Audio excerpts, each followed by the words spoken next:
Right, so the talk is exploring new territory, I hope. As I said when we were introducing ourselves, I've spent many years working on general theory of peace and conflict, particularly religious conflict. And one thing that I think strikes anyone who looks at the history of religious conflict is that the devil is constantly being invoked to justify one's enmity towards the other. And so, as a peace studies scholar, I'm suggesting we need this new discipline that I'm going to call Comparative Diabology, which, so far as I know, nobody's really thought about. There are studies on the history of the devil. Peter Stanford's just written a book on the history of the devil. Christopher Dawson has written about these kind of things back in the 50s. There is a tradition of studying the devil academically, and all those studies are important and interesting. You can do an MA in witchcraft at the University of London. You go into the medieval and early modern persecution of witches, and you know, there's also a judicial angle on this, because it was legally a crime to worship the devil or to be a witch under British law until the 18th century. And it's interesting, Queen Elizabeth I had an interesting slant on that legally. She said it's not illegal to be a witch because you can practice good magic, you can heal people, help people. What's illegal is to use magic with the intention of harming others. So if you were caught, using magic as a witch to kill people or injure them, that was against the law, according to Elizabeth, which I think is a very interesting distinction. But so really throughout history, groups of believers have accused other groups of believers of being in league with the devil. And what we're going to do is unpick where that comes from. And if you think about it, countless millions have been burned, drowned, and even tortured because of these beliefs. And it's still going on in parts of the world. In Britain, as far as we know, it's no longer, as I say, a criminal. You can't be arrested for being a devil worshipper or a Satanist. But if you were to harm people, if you were to do ritual murder and stuff like that, obviously it's illegal. But there are places in Africa. I read a very sad report in the paper just the other day they discovered a dismembered albino child who'd been cut up for body parts to use in magic, because albino body parts are very powerful magic. So he'd been ritually killed by, dark sorcerers. So that kind of thing is still going on. And I'm going to look at how we can make sense of that kind of behaviour anthropologically. And also another part of the world where this is, I think, tragically very relevant is in the Middle East, where Sunnis and Shias and Yazidis and Christians and Jews and other forms of Islam, such as the Alawite tradition in Turkey and in Syria, the Sufis, who are don't belong to any party, but they're in there. All these groups are in a sense being involved in accusing the other party of being with the devil. And some of them, in varying degrees, are using violence because of that. And we're seeing, obviously, the ISIS or ISIL or Daesh have an extreme position of, utter contempt for norms of international relations and the laws of warfare. And I'm going to argue that this is fueled by their diabolic ideology. They're coming from an extremist Wahhabi tradition. The founder of the Wahhabite faith, which is an extreme Sunni tradition, believed in a literal devil and wrote a book against the devil. And as you know, the Saudi state follows this ideology. In Saudi Arabia, they have a department of government that hounds witches and looks for sorcerers, and they have the death penalty still in Saudi Arabia. So, which is obviously important for spreading that fear. So we're going to look at this, and we're going to say, well, where's this coming from, and what can we do about it? Are we happy to live in a world where suddenly the Enlightenment seems to have been jettisoned, and we've gone back to a kind of medieval world in which we're all burning each other because we're all devil worshippers. Another thing that I want to look at, and another reason this is so tragically relevant even today, is that accusation of devil worship was often accused of the Jews historically. There's a tradition of anti-semitism that gets involved with accusing the Jews of being in league with the devil. And this was obviously brought up by the Nazi anti-Semitic tradition when, the Nazis believed in a worldwide conspiracy by the Jews, in league with the devil, to take over the world. And so during World War II, they were justifying the Holocaust on those grounds because the Jews are nefarious pestilence and like a plague was all their propaganda, Goebbels and so on. Therefore, because they represent absolute evil, because they're involved with the devil, therefore extreme remedies are needed, absolute remedies, which involve the Holocaust. And Hitler believed that he was, doing God's work by expunging the Jews. And he justified it from that kind of, I would argue, a throwback to a medieval Christian upbringing that he'd had. But the image of the Jew as in league with Satan is an ancient one. It goes back to Solomon. Solomon works magic through, the control of the spirits and so on. If you actually look at the Bible for the source of all this, the Bible itself is fraught with tensions between the worshippers of Baal, the pagan gods, and the worshippers of Yahweh. There's a constant battle.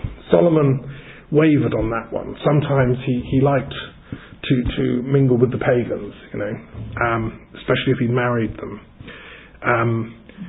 But the pure Yahwist line was totally against all that. So there's this, the condemnation of any kind of seership or sorcery, and the monopolization of those faculties by only the prophetic lineage. It's part of those wars that we're still suffering from. This battle between God and the devil is a very, very ancient one. The Bible is just one text that can tell us something about that. The Nazis themselves used the myth of Marx as the Jewish Kabbalist, esoteric in league with Satan. So this notion of was Marx a Satanist is very much a Nazi propaganda thing. But it had a life before the Nazis. And if you go back to look at the Jewish Bolshevik Freemasonic conspiracy, of which the Jews are regarded as part of the great enemy of civilization, this was brought to the underworld's attention with the Protocols of the Elders of Zion, which probably you've heard of or read or come across. It's a kind of conspiracy theory that the Jews in league with the devil, effectively, are secretly plotting to subvert Christian civilization and any rival civilization at all. And they're doing it with a number of strategies. Now, what's interesting is that the text was proved to be a forgery by Russian Okhrana intelligence sources. So white Russian Tsarist intelligence sources cobbled together this text, the Protocols of the Elders of Zion, to accuse the Jewish people of being responsible for all these things. But the thing is that the thing then took on a life of its own and inspired the Nazi Party when they were just forming. Rosenberg and Hitler and Goebbels and Himmler, they all read it and they all believed it was true. So there's another question we have to ask is, what is truth in all this? And we're thrown into the heart of conspiracy theories. Now that text has now been translated into Arabic, it circulates on the internet, it circulates in extremist groups. The Muslim Brotherhood was very much inspired partly by Nazi propagandists. And some of the extremist Islamic ideologists have taken on board, lock, stock and barrel, the anti-Jewish propaganda of, and the Protocols of the Elders of Zion is one of their favourite tracts, you know. And if you say no, it's a forgery, they say no, it's not. You've been duped. You know, this is being fought out daily on the internet by different groups. And what's dangerous about them and the whole issue is that these are the people responsible for quite a lot of the, you know, terrorist acts that are going on around the planet. So this adoption of extreme conspiracy theories of anti-Semitism is in league with this notion of the diabolic conspiracy. And there are variants of it that are still active today. For instance, who did 9/11? This is the great, you know, question for conspiracy theorists. Well, one school of thought is that Mossad did it. We all know that, don't we? And therefore this proves that the Jews are behind it. And this proves that the Jews are evil and trying to take over the world. And therefore, you know, the only people that can stop them are extreme Islamic groups. And therefore, we should all rush off and join ISIS. That's the logic behind those British schoolgirls going off to join ISIS the other day. And so that conspiracy theory has come right up to date. But, you know, there's an equally plausible narrative that actually the Saudis were behind 9/11 in cahoots with certain elements of the Bush administration. And it was an Islamic attack on the West.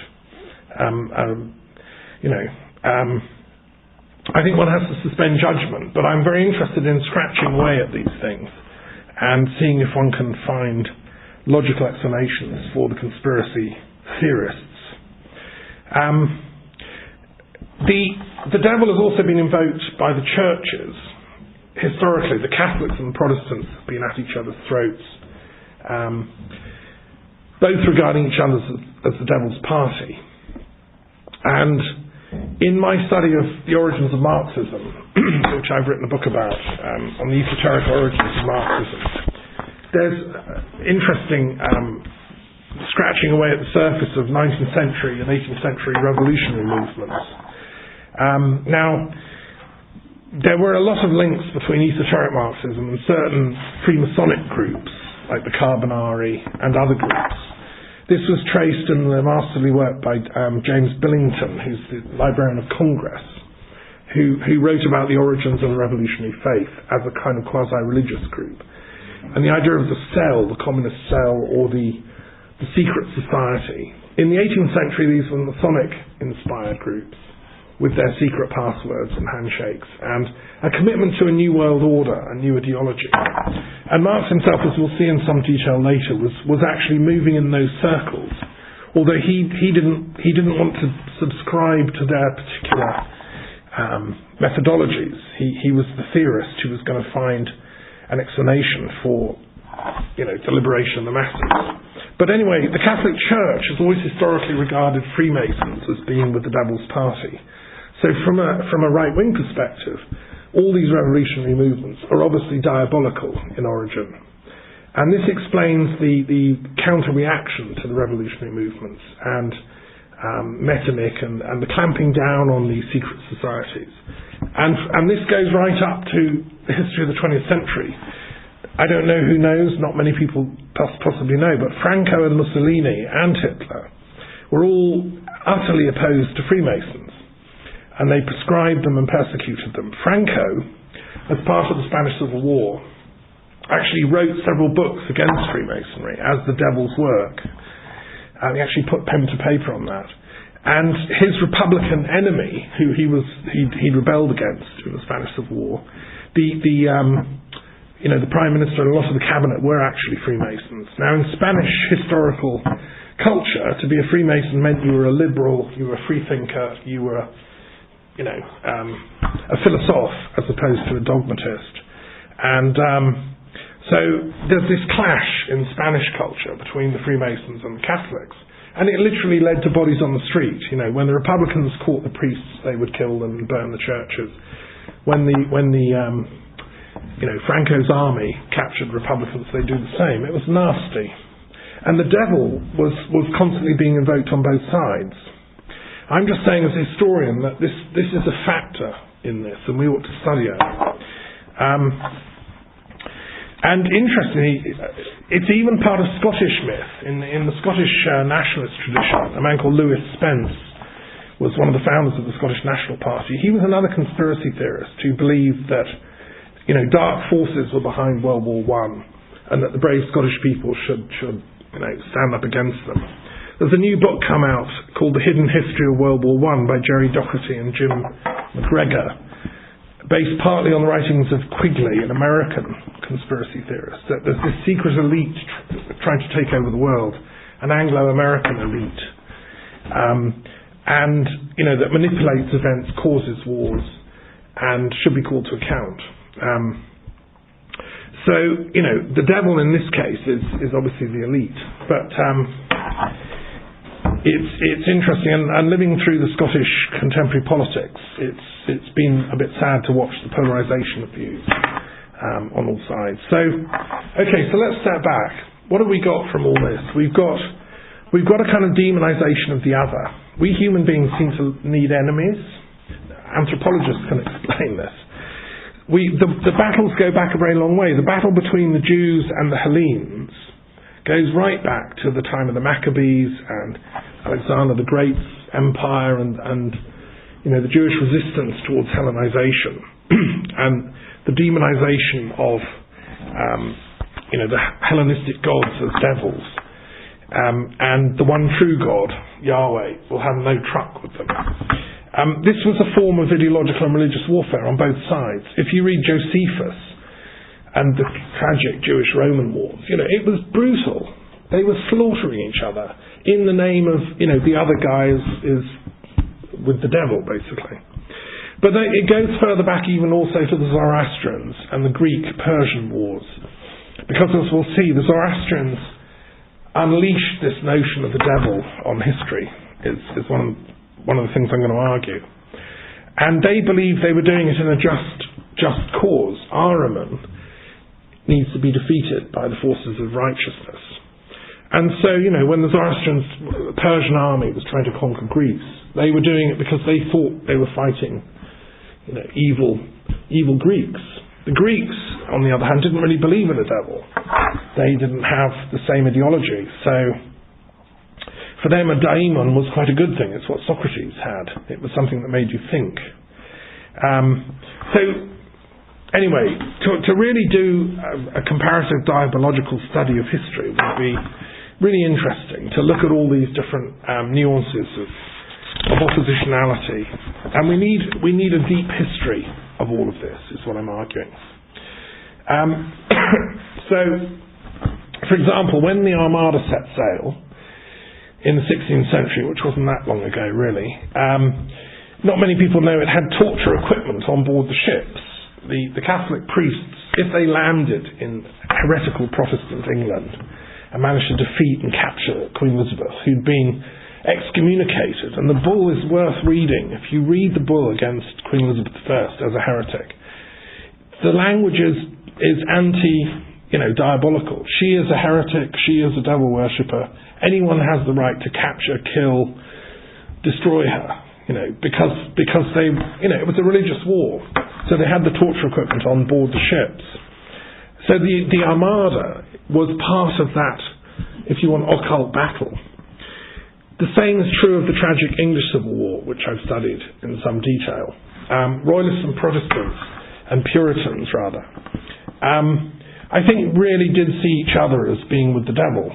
And the Protestants particularly hated the Royalists.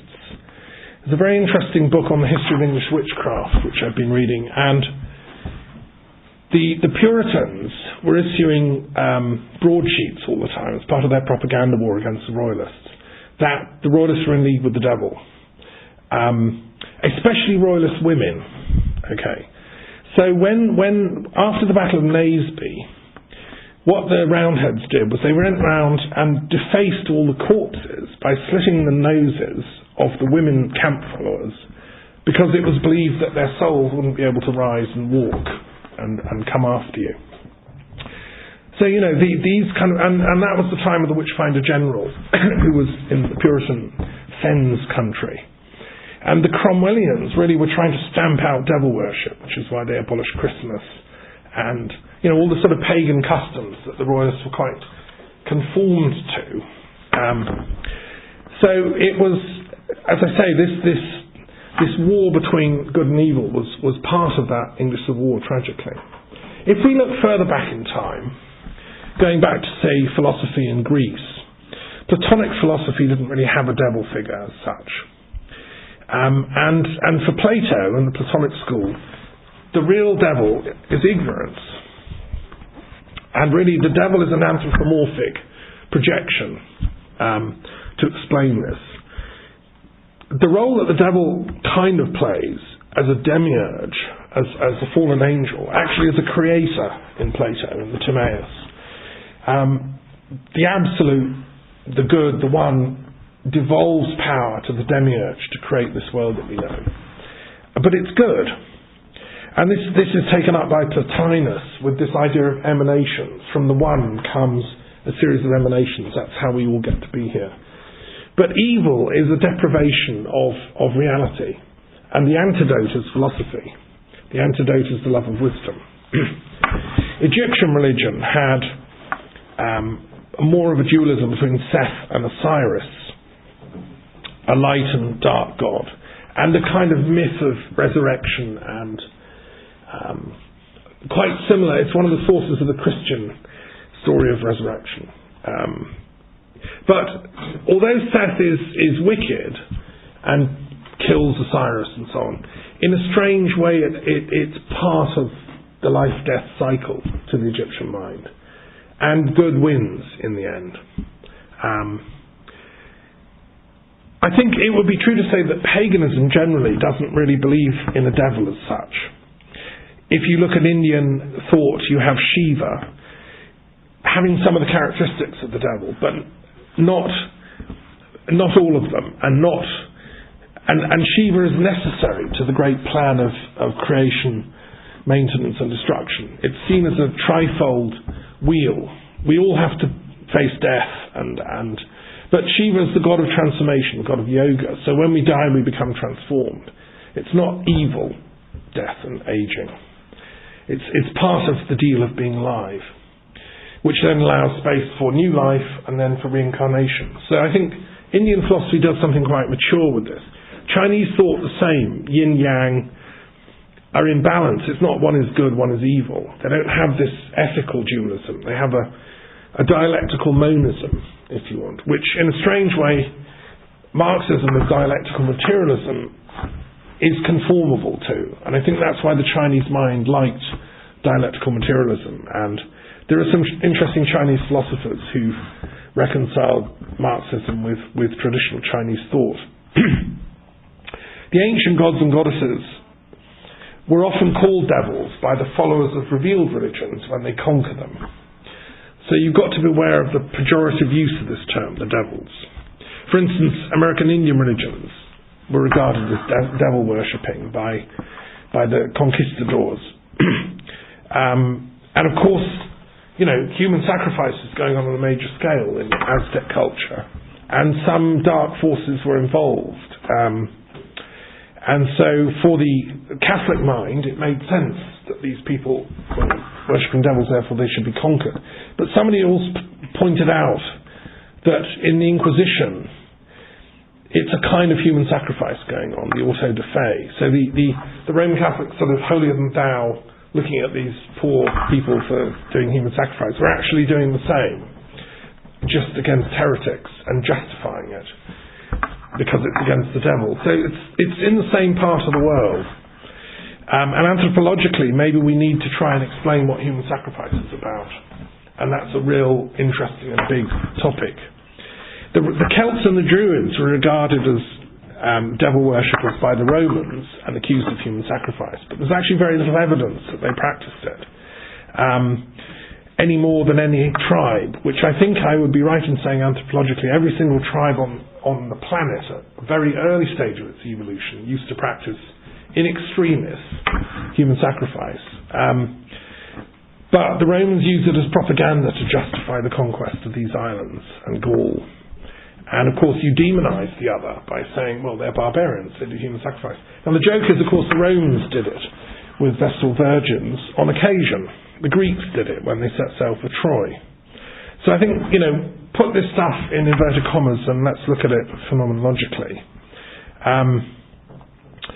So let's look at the roots of this in Zoroastrianism. For those that aren't familiar with the myth, the core myth of the devil in Zoroastrianism, it's quite interesting. In the Zoroastrian or Persian language, God is called Ahura Mazda, and the devil is Angra-Mainyu. And they've been at war since a very, very long time, since before this planet existed. We're talking Star Trek, eons of time. So take your mind back to very, very ancient time. The universe looks totally different. Now, there's no explanation in Zoroastrian stories why Angra-Mainyu decides to try and destroy creation. But he does. There's an oppositionality between the good god, Ahura Mazda, and the bad god, Angra-Mainyu. And the chief weapon that Angra-Mainyu has is the lie, which is negation. The thou shalt, the naysaying element, right? Anyway, they're locked in this eternal struggle. And Ahura Mazda, God, the good God, thinks of a very good idea. He thinks it's a good idea. He decides to create Earth and mankind. And he's going to seed into us the knowledge of good and the right to choose good. And he's going to make this the final showdown. This is the place of the last battle between good and evil. And he knows that Angra-Mainyu will also try and corrupt this creation called mankind and try and win us to his dark will.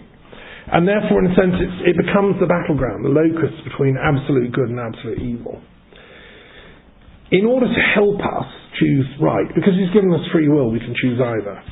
In order to help us choose right, he sends the Saoshant, or sends Zoroaster, the prophet, to wake us up to choose righteousness. And that's the start of the Zoroastrian religion. Okay. So it's about a cosmic struggle between good and evil. Each one of us can take that choice. But the battle is not decided yet. We're still in the middle of it. Okay. And it's therefore the Angra-Mainyu in the Zoroastrian myth predates this world system and predates our human creation. Now that's interesting.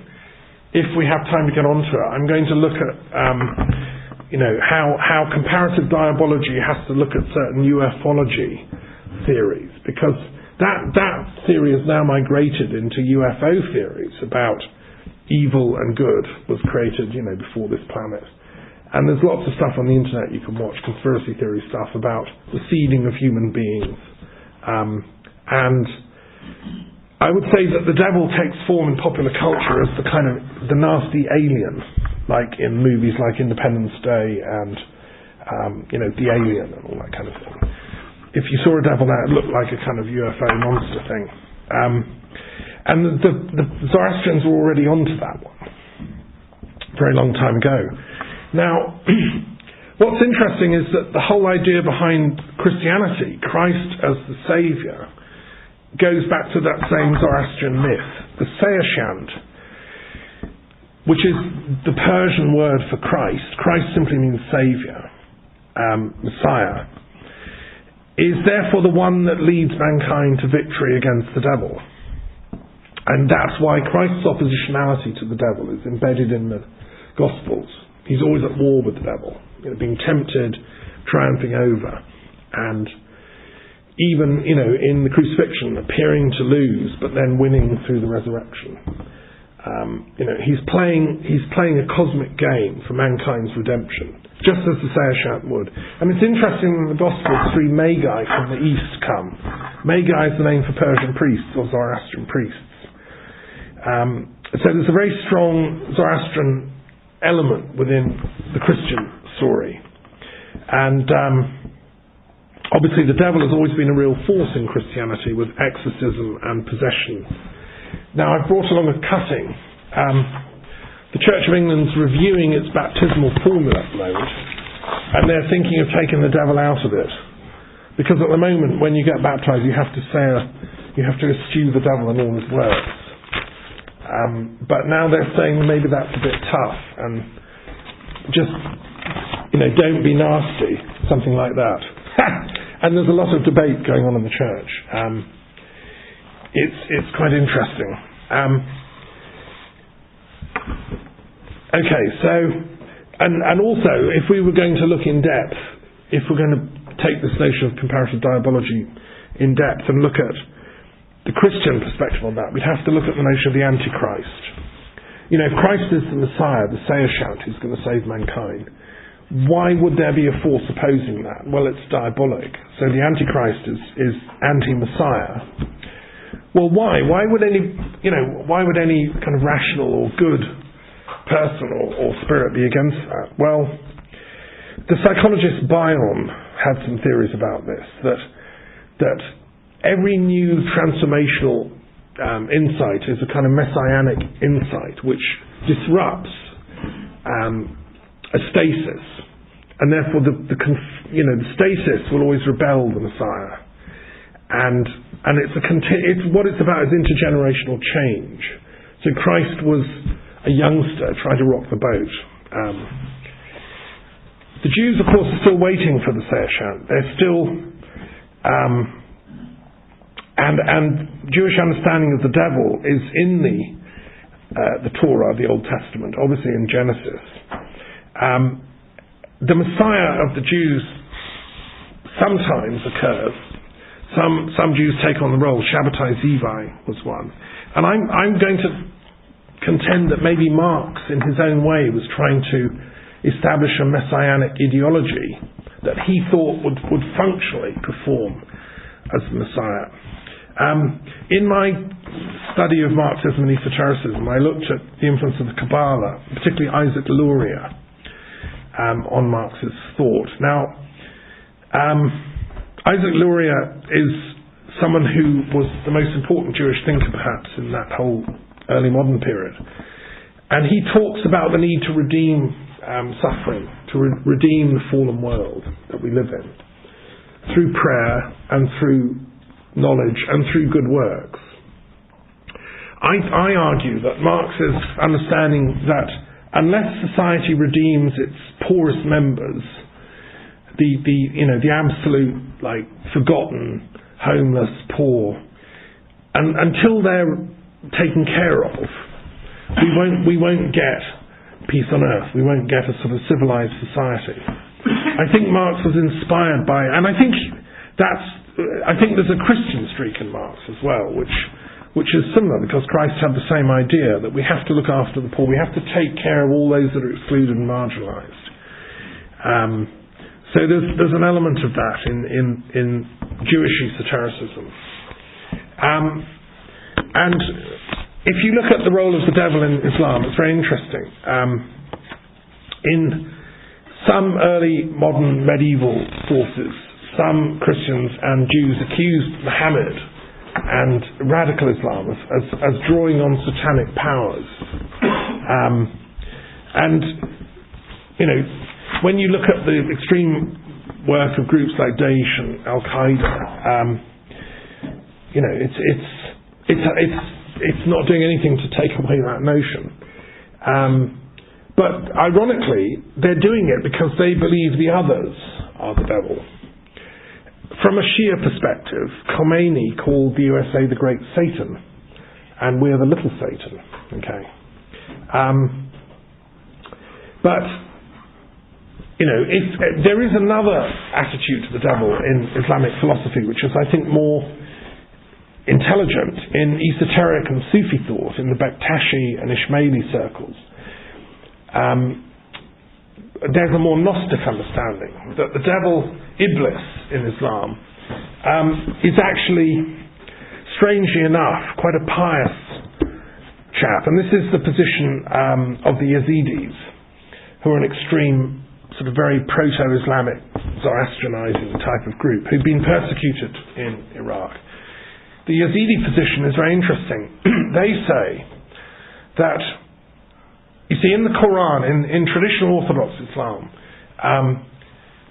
Iblis is told, after mankind is created, Iblis is a great angel, like Lucifer, and all the angels are told by God, Allah, to bow down and worship this new creation, Homo sapiens, right? And most of the angels do it because God said, so we'll do it. Iblis, who's the cleverest of all of them, says to God, Allah, you've got to be joking. You know, I'm a 1,000 million light years tall angel. I can think, you know, at the speed of force fields of light. You created me, and now you created this little worm. What, you know, I don't see a lot there to bow down to. I mean, what's so special about this little worm creature you just created, you know? And so he rebels because he's shocked. Why would I worship this little creature thing? I mean, he's rather sweet, but he's not, you know, he's not an angel or anything. And anyway, the Yazidis say that this was the point at which Allah took him aside secretly and said to Iblis, "You passed the test. Alone of all the angels, all those other angels, they're just toadies. They do what I say. I said bow down, so they bowed down. But you had the intelligence to work out that this little creature still needs bringing on a bit, shaping up, educating. So I'm going to give you that job. I'm going to put you in charge of his higher education and her higher education." And that's how Iblis gets to figure in the narratives, which according to the Yazidi teachings are all distorted in the biblical story. So Eve's being tempted by Satan in the Bible is a distortion. He's actually educating her and us. And you know, so they say Islam's fine, but it's distorted and it's a bit crazy. They don't understand really what's going on here. And the same with and that's why the Muslims really don't like the Yazidis, because they have this more ancient teaching. And they say they have a book older than the Quran. This knowledge that I've just shared with you is much, much older than Islam. And of course, official Islam wouldn't acknowledge that. But Gnostic Islam is very comfortable with this, because, you know, they would agree with that. Now, from a peace studies perspective, therefore, I think it's important we get a handle on all this. And in a sense, we start trying to get God and the devil to talk to each other. And people that advocate or study one or the other, bring them together for some analysis. What do we actually mean then? Let's ask, what do we actually mean when we talk about the devil? Right? And what kind of intellectual analysis can we use? I think that we can draw on some aspects of Freudian thought. In my doctoral thesis, you know, I've used some aspects of Freud. I think he would equate what people call the devil with Thanatos, the death force. You know, it's part of the life cycle, as I said. Destruction, chaos, entropy. But it's not evil. Psychological maturity is learning to cope with that, the facts of death, bereavement, grief, aging, you know, all the things that Buddha got so upset at, aging, death, illness, you know, they occur everywhere. We have to deal with these things. But to blame them on the devil is a bit immature. Also, Freud's insight about the importance of sexuality and the importance of its sublimation, its rather than its degradation, I think. I mean, a lot of satanic practices, as we'll see, seem to involve a kind of desecration or perversion of the sexual instincts, which, from a Freudian perspective, are healthy, natural, wonderful. But if you then introduce violence and cruelty and you know, that energy, you mix Eros and Thanatos, then you're on what, you know, would be like a satanic path in the traditional sense. I think we also need to draw on aspects of Jungian thought. And Jung looked at the role of the devil in mythology and in fairy tales and dreams. I think there's a lot of interesting material there in the folk stories, folk legends of man. And for Jung, the devil is a trickster. He's part of our education. And in modern Jungian circles, they talk about the green man.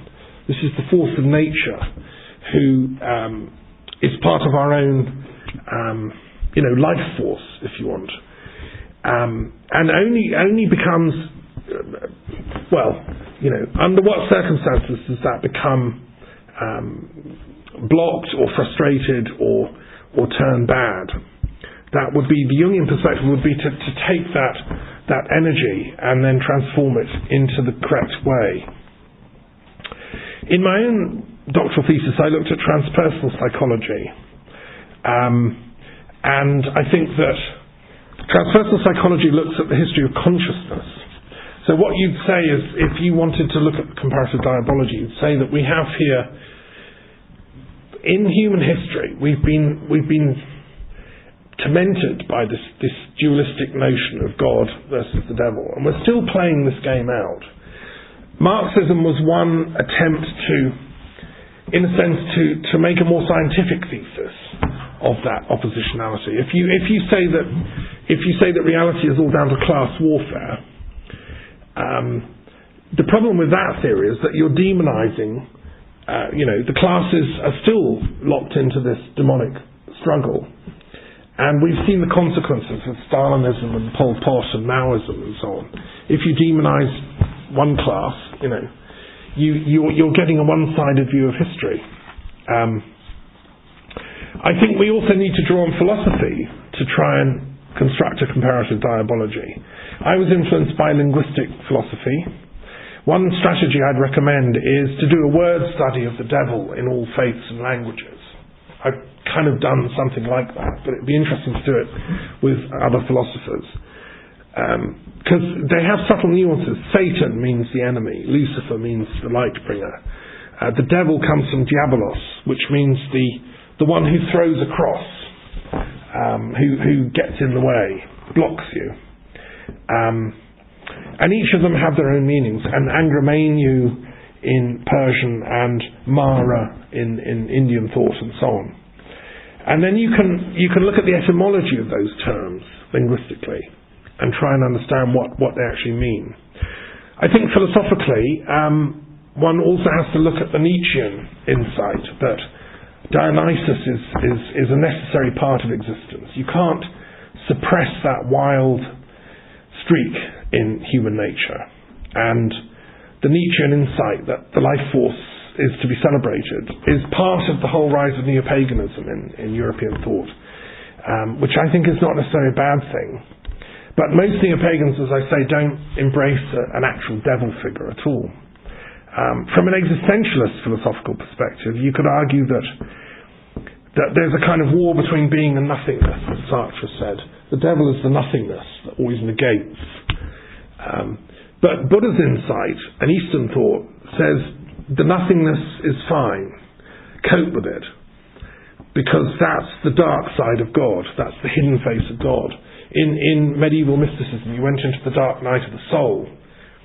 When you're prepared to sacrifice ego and selfhood and God, Meister Eckhart's writing was about this. You just give up that whole thing about God and Christ and everything. Find your soul and surrender to the divine void. And then you know what it all means. So I also think that phenomenology philosophically is part of this work. If we're going to really understand the history of the devil and the role it's played in human society and culture, we need to look at this. We need to suspend judgment, look at it phenomenologically. Anthropology is also part of that, and I'm glad we've got some anthropologists here tonight. Because if you look at this from an evolutionary perspective, and we look at the origin of speech in primates and early hominids, and the origin of violence among primates. I mean, we know chimpanzees are quite violent. They bond together in groups. They use tools. They attack each other. If they could talk, they'd probably be calling the other group the devil worshippers. We're very clever at elevating our conflicts into this, giving it a metaphysical gloss.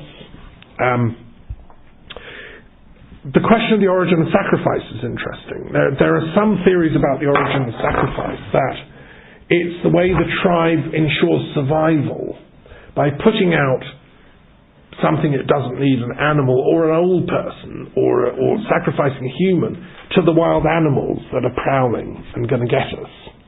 So human sacrifice begins as a ritual attempt by the tribe in very, very early times, when we had hardly any weapons, tools, just beginning to invent fire, to placate the evil animals that are always trying to kill us.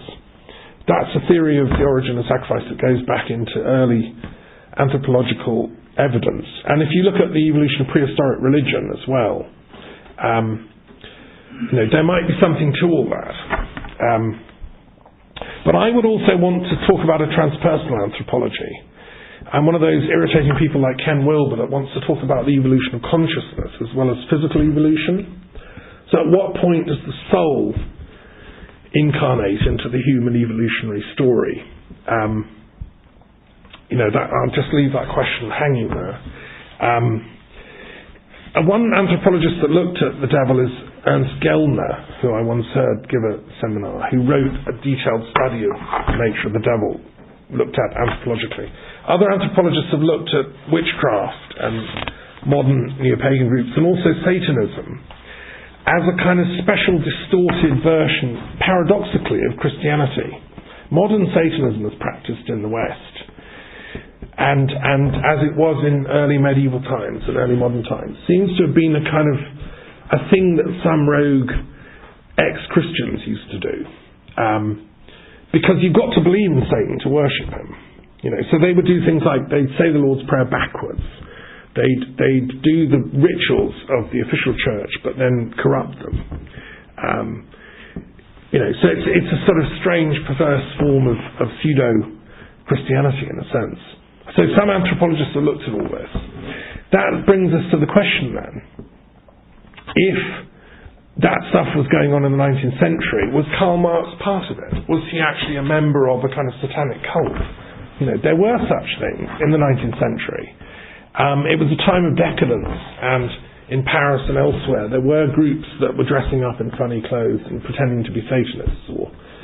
And my own view is I've not seen evidence for that, contrary to the writings of people like Richard Wurmbrand and so on, who claim, yes, he was.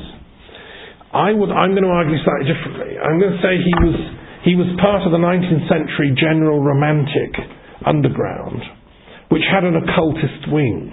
Okay, it was the days of Shelley and Byron and the romantic revolutionary resistance against oppression and injustice and lies and violence, which often involved secret societies. In Italy, the Italian revolution of nationalism was involving the Carbonari. So Marx was part of this romantic movement. Don't forget he wrote a thesis on pagan Greek philosophy, and he started out as a romantic poet. Marx wanted to be he was a kind of Byron-esque figure that wanted to save mankind through literature and poetry. And there's an absolutely wonderful book, if you don't know it, by S.S. Prauer, who was Professor of German Literature at Oxford, Karl Marx and World Literature. I think to say that Marx was just a Satanist is to sell him short. He was an inheritor of the Enlightenment tradition of European literature and learning. And that had come to quite a sophisticated position on Satan and the whole occult tradition.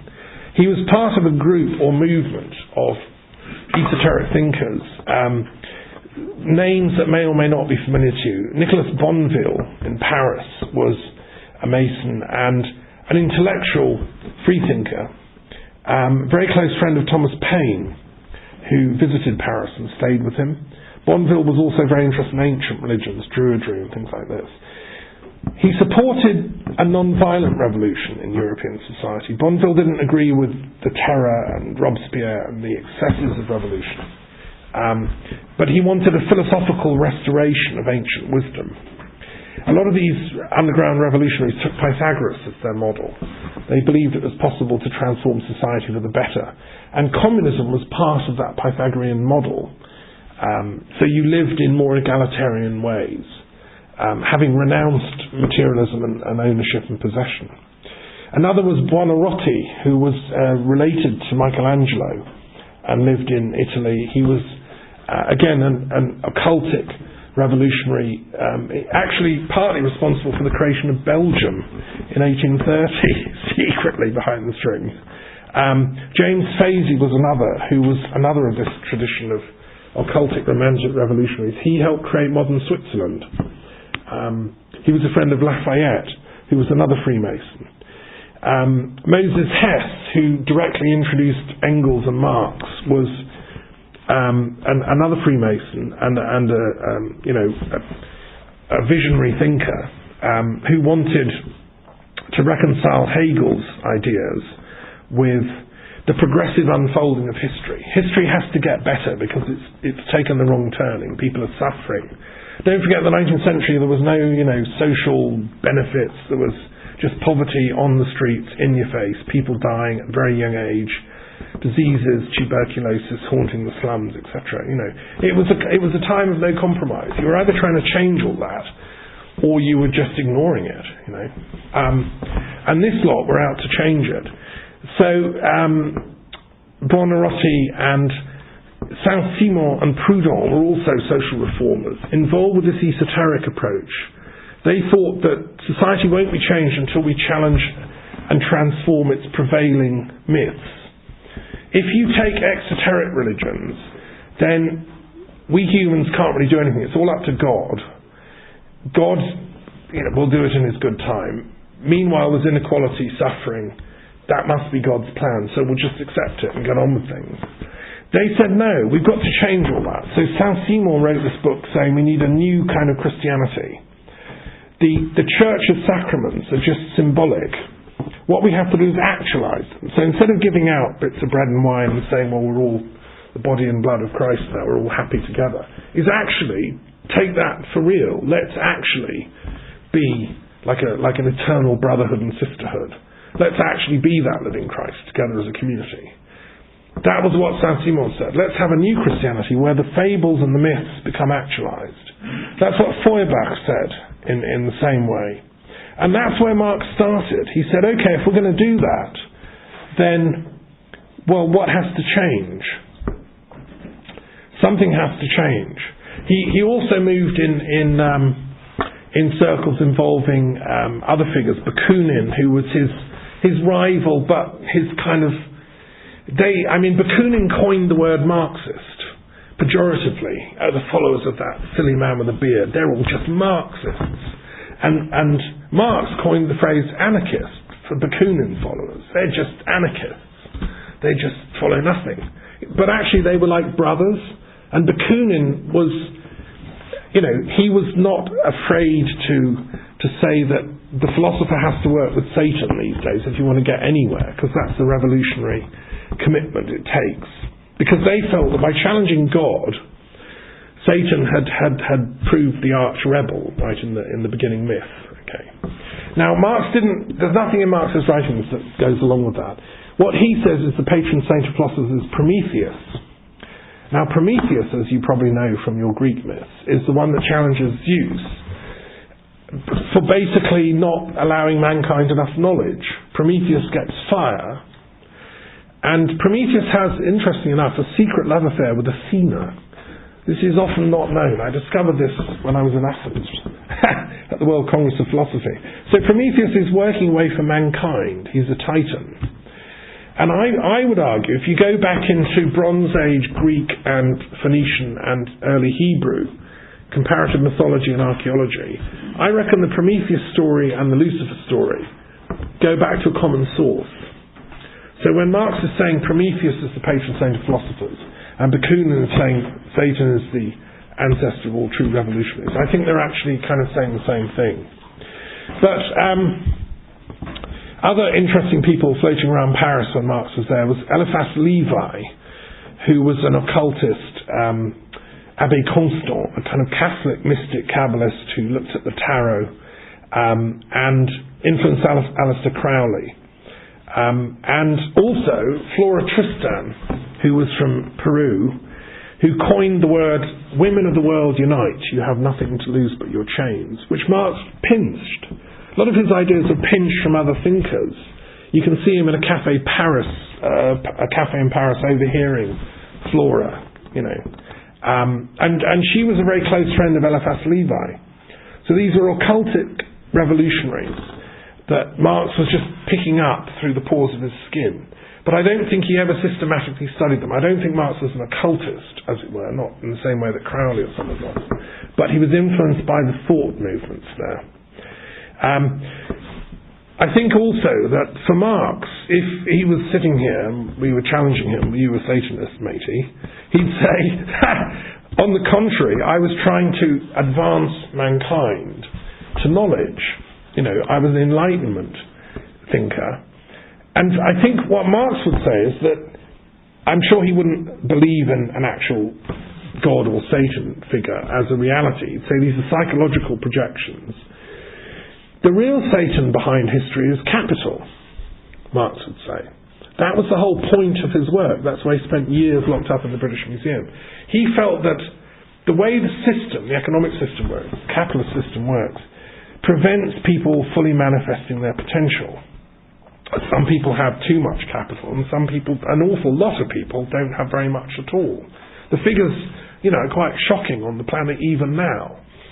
And Marx would say it's the misappropriation of capital which represents the symbolic human essence or work that went into its creation. And although scientific economists poo-poo Marx's ideas, there's something that resounds at a human level, I think, still, from his insight. And until that is somehow shared back out, we invented capital, but it's like the genie that's got away with the power. We don't know how to deal with it. And if you go and ask on the streets of Athens now, I was there a couple of years ago, what the devil is, they'll say, well, it's the European bank that's ruining the Greek people. And there's a lot of real hardcore suffering going on. And I think it's got to be unnecessary. There must be a better way of managing capital in society. People like, Thomas Piketty has tried to find a modern way of looking at redistribution of capital. I think so. And I think, why did he do that? Well, being Jewish, it's interesting that Marx was related to some fairly high-up bankers. Now, not many people realise this, but one of his distant cousins was working in the bank in London, which was connected to Coutts, the Royal Bank, the Royal Bankers. And, his ancestors, the Jews, had it was one of the few things they were allowed to do in European history, was to be moneylenders for centuries. So they, of course, got projected onto them the demonic, hatred that nobody likes moneylenders and bankers, and nowadays everybody hates them.